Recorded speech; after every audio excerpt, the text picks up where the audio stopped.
I'm making this video for anybody who might want to get started truck camping. If you already own a crew cab, pickup truck, you don't want to spend $2,000-$3,000 on building out, you know, a bed cap, screwing everything on, and then you got to buy a cot, you got to maybe do some woodworking so that you have storage space, and then your cooking gear.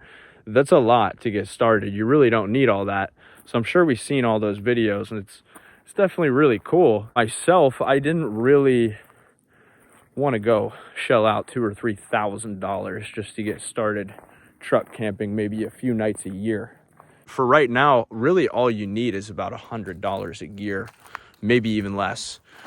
So as long as you got a crew cab pickup, you know, whether that's a GMC, a Ram, a Chevy, especially if you got a 3/4 ton, so you get into the 2500s like an F250, you got plenty of cab space to work with.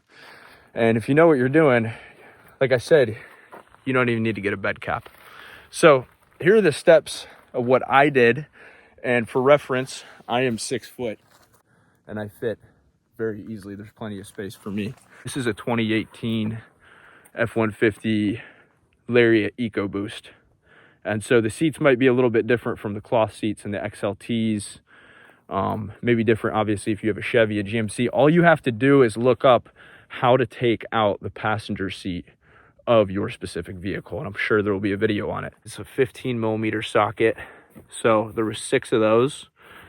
The very first thing you want to do, this is super important, go around to the battery and disconnect the negative terminal. And the reason you want to do that is because your passenger seat, especially in a newer model truck, is probably going to be hooked up to the airbag. So if it feels the passenger seat disconnect or the wiring disconnect, it might deploy the airbag. That's obviously a huge no-no. There should be some sort of wiring, just one easy connector in this case with the F-150s. You just detach that before you take out those 15mm sockets. So I'll kind of just swing around here to the driver's side and show you real quick what that looks like. There's a 15mm socket. There's going to be 4 of those. It's the same side on the driver's side and passenger side for the F-150s. If you don't happen to have that socket, super easy. All you got to do is go to AutoZone, Advanced Auto Parts, just a car parts store, and they'll let you just borrow the size socket that you need and a socket wrench so you can take it out. So boom, that's free. So once you get that out, then you can see I have a ton of space all the way back there to the back seat. I just flipped up the back seat, this half of it, and then that opens up all this, what can be leg room for me to lay a bed down here where the passenger usually just puts their feet.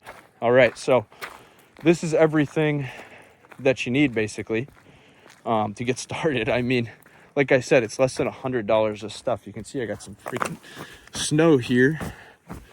Right now I'm in Yanceyville, North Carolina in the state game lands. I'm at a little pond they stock for trout every once in a while. So super cool place to do some truck camping. As you can see, there's literally nobody for miles. But all I got here on the very bottom is a camp pad. Okay, that was about 25 bucks from Walmart. 1 comforter, 1 sleeping bag. Under that sleeping bag, I have 1 more comforter. And you'll see the process of me putting everything together here in a minute. But lastly, I just have 1 bag, 1 big, great utility bag. It's like a military style. I believe really this is for to carry an AR with, but it just has so many pockets for, you know, all the different things you might need when you're camping. It's great to get a bag like that out here. So that's literally everything you need. Now I'll show you the steps of putting it together. First step, you remove the seats. Second step, you can see what we're left with after you remove the seats. If you were with me now, you'd be able to look down through the truck underneath and see the ground. So that'll obviously get really cold if you don't do something about that. You can see it's snowing here where I'm at. Like I said, I mean, we're about to get some serious snow here in the next few hours. So all I do is I lay down this comforter from Walmart. I fold it over twice gonna have to put down the camera and show you what that looks like. Just the comforter folded over about 2-3 different times. That way it fits just like the same width as the camp pad I'm gonna put in next, which is the next step. Got the camp pad in. Interestingly enough, this camp pad is more comfortable, not blown up all the way. Blown up, I'd say like about 80%. And I guess this one is a little more comfortable is because it lets you kind of make a pillow sort of deal before you put your actual pillow on. And it just kind of folds and fits right into the spot that the passenger seat and the back seat used to be. So now I have my comforter, my camp pad. Now right here, I just put on a white blanket over that camp pad. And the reason that I chose white, anybody who's done a lot of truck camping, you know how quick things can get dirty. So if we do white as opposed to a dark color, we can see dirt fast.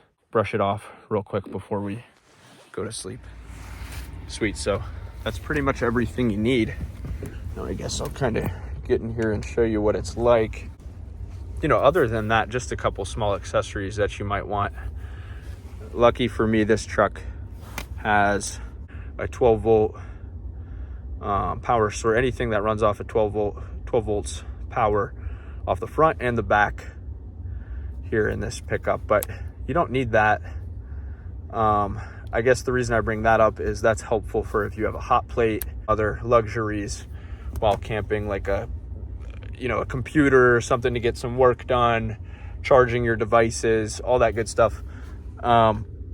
Right here I have just a $12 or $15 Ozark Trail lantern.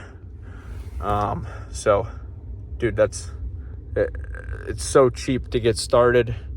Not to beat a dead horse, you can see here I didn't even go out and buy one of the custom fit window covers. You can easily get one for the front, and that makes it very private, especially if you have these windows tinted, because in every single state you're not allowed to tint. I believe every single state there's no window tint allowed on the front windshield. So if you have something to cover that up and then you got the tinted windows, I mean, dude, it's pretty private in here. It's pretty much ready to rock. Something that can help with that though, obviously, is if you get those custom fit window covers. In my case, all I did was roll down the window a little bit and throw a jacket up there, because I mean, I'm not around too many people. I don't need very much privacy right now. This is kind of the setup before I go to sleep. When I'm truck camping, I got all this extra space. Like I said, I'm over 6 foot and I fit great here in this crew cab F-150. I can hang out right here. I'll put up my laptop on this space, watch a movie or get some work done. And then when I'm ready for bed, all I got to do, I take my shoes off, obviously. I'm gonna get that dirty and head over here, and I'll show you what it looks like when I'm laying down. So this is what it looks like before bed. Once I'm in, I take all my big layers off, my tight fitting clothing. I'll typically run the heat, idle the truck a little bit with the foot heat going, the heat that's meant for the lower part of the cab of the truck. This way it kind of retains underneath me as I sleep, and it's slower to cool off. I've truck camped in as low as 20 degrees, and I don't even need to idle the truck until about 6 or 7 hours after I've been laying under this. This is a 32 degree Coleman sleeping bag, so I mean, obviously that helps, but just a really good setup overall. I mean, this is probably even more energy efficient, I guess, if you want to say, than the bed setups, because we have pretty much everything in here sealed up, damn near perfect, and there's not much heat escaping when I'm sleeping at night. All right, well, that's pretty much it. If you guys have any questions, feel free to reach out. I hope this video helped somebody out there that maybe was in the position I was in, where you might want to start truck camping. You might want to do it a few times a year, but you don't know if you want to invest a whole bunch of money or if it's quite worth it. So this is a way to get going, kind of see if it's for you. Hope this was helpful. Peace.